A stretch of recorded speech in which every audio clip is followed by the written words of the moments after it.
My name is Faizan, and I am going to break the wall of fracking flowback's toxicity. Now imagine you wake up in the middle of the night to drink a glass of water. Go to your kitchen, open the tap, and instead of just water, methane gas comes out from your tap. And your water is full of toxic chemicals.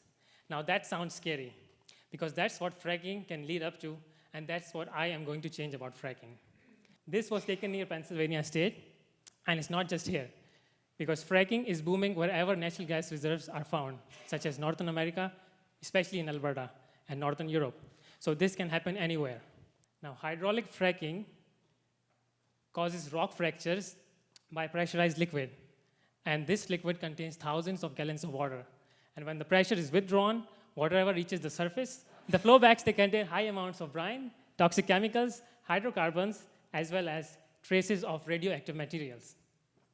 Now, although fracking represents great economic benefits, but it does affect the surrounding community. So the problem is how to manage these flowbacks effectively. There is no straightforward treatment because of the high toxicity. Multiple management strategies are suggested, but nothing is environmentally sustainable. Now, water is extremely precious. In fact, it is more valuable than gasoline, because without water, you cannot have gas. Just think about it in this way. No water, no fracking, no gas. So we have to make sure that we treat and reuse every single drop of water. So how about if we treat these flowbacks simply by oxidation? Now, oxidation is a natural process. When we breathe in oxygen, it metabolizes to produce radicals. And then these radicals are very active. They take electrons from other molecules, causing cell death.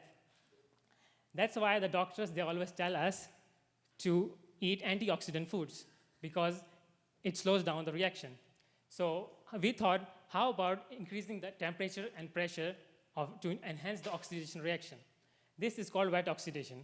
What happens is that radicals are generated at a much faster rate, simply by using air, oxygen, or hydrogen peroxide as the reactants. And then these radicals, they quickly oxidize the highly reactive materials. They degrade the dissolved organics in a matter of minutes, turning them into harmless biodegradable state.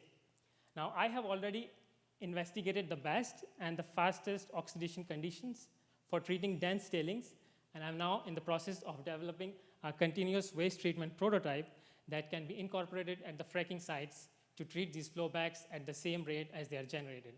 And that, ladies and gentlemen, is breaking the wall of fracking flowbacks toxicity.